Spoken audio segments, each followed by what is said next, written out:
Hello everybody and welcome back to RainBro Crafts. My name is Colton and today I will be making for you a soap inspired by Evermore and Folklore, the Taylor Swift albums. So if you want to see what this cozy, very folksy inspired soap turned out like, stay tuned.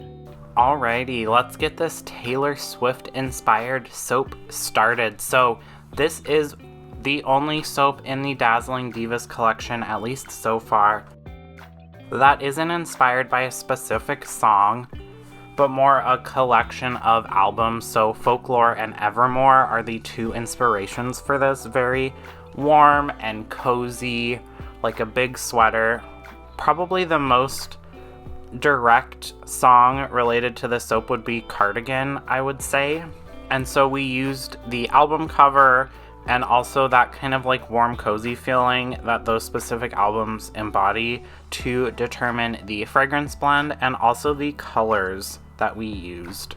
But before we can add the fragrance and colors, we add our lye water and our colloidal oatmeal slurry, blend those all up until they are at a light trace, just to make sure everything is nice and blended up. So for this specific fragrance blend, we actually custom blended this. This is sandalwood and patchouli, and then also cardamom and teakwood. So very like warm, spicy scents, but a little woody as well. And it is really a delicious fragrance blend that we definitely will have to remember for future kind of cozy soaps that we want to make maybe more towards the autumn winter time for this year. Since this is a custom fragrance blend, we don't have the luxury of knowing how it will behave in the soap batter, so we don't want to blend it up too much and risk the chance of it accelerating and not working for the design we were going for.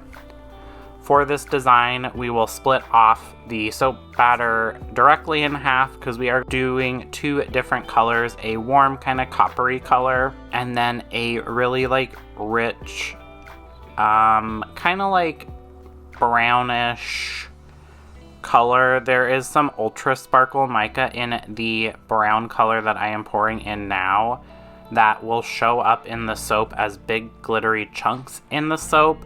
And that is just a really pretty effect. Looking back at this, I wish I would have only done one of these colors and not the other, because in the finished soap bar, and you'll see that at the end, they do look pretty similar.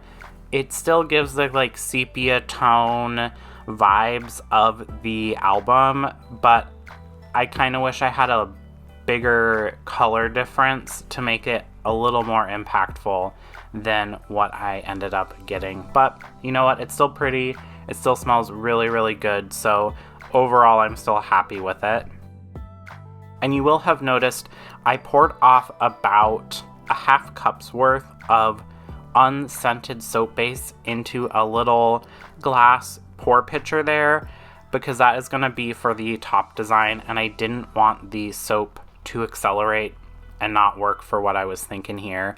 And then into our slab mold with our divider there from Heritage Workshop Supply, we will alternate those two different colors. So this one that I'm pouring now has that big ultra sparkle mica in it, so it's a little more sparkly. I accidentally slipped and poured a little bit into the wrong line there, and I was gonna fix it, and then I thought that probably would make it worse, so I just left it alone. And then we'll go in with that copper colored mica, or we'll go in with that copper soap base as well and pour that in just so it's in every container, every cavity, and then we will go back through and even everything out. The nice thing with this divider here is that they don't have to be perfectly even to make it work, so it's not a huge deal if the layers are a little bit off. I didn't weigh out to make sure that the soap batter was perfectly evenly divided between the two colors.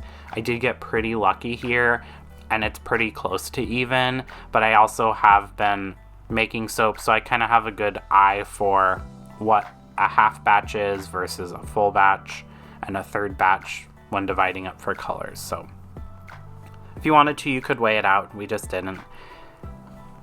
And then we will take out those dividers and then break out our hanger swirl tool. And so for the picture, I'm going to put it up in the corner here. I wanted to go for kind of like a plaid type design. So I am going horizontally with that hanger swirl tool in 3 separate layers of the soap to hopefully pull those colors across the whole entire bar. And this is where I think that only doing one color instead of the 2 kind of tan colors would have been a little more effective.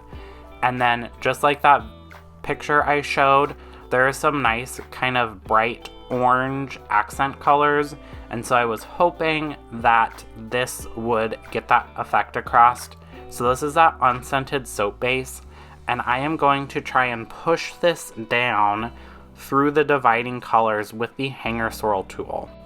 I, again, don't know if this was the most effective way to achieve this look. It does look pretty nice.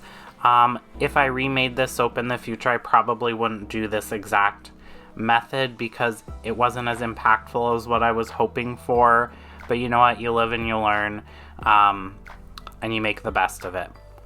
And then to also achieve that kind of plaid design on the top, I am using the remainder of that orange soap base and going from side to side with it to give it a nice kind of crosshatch design. And then I will go in with our trusty wooden dowel here to finish up the top. So I am going back to front to do some nice feathery designs here and also distribute that orange soap base just a little bit more because it was pretty concentrated in very specific areas. And then I will go side to side as well to make it a really nice kind of swirly, feathery look. And I really am very happy with the top of this soap. I think I saved it because it was not looking how I specifically had envisioned when I designed the soap in Procreate. Then we'll clean up the sides once again because I made a big mess there. Spritz it with some rubbing alcohol and set it aside for 24 hours to let everything cure and harden up, and then it is time to unmold. And you can see there is a very, very slight difference in colors between that copper mica and then that more like kind of beigey, bronzy mica soap batter there. And then you can also kind of see the hanger swirl design as well. Now, I think it looks a little better in person. It definitely doesn't show up as clearly on camera as it does in person. There's difference in the contrasting colors there. So if you are curious what it looks like, definitely come out and see this in real life. And you can see the differences there. And now we will get out Dorothy and slice up our soap here, and we can finally see what that design looks like.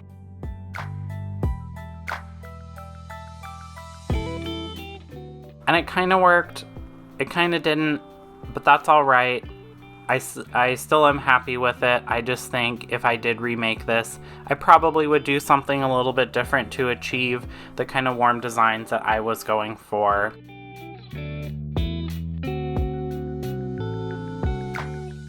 But that is it. That is our soap inspired by Taylor Swift and Evermore and Folklore, the albums, and maybe the song Cardigan as well. It's really nice, really warm, and gives you kind of that cozy autumn vibe in the beginning of spring.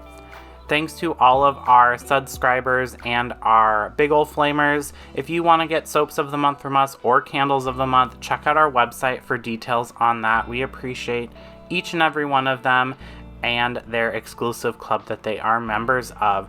Thanks for watching. Don't forget to like this video, comment your favorite Dazzling Diva below, and also subscribe to the channel so you can see what we come up with next. Thanks. Bye.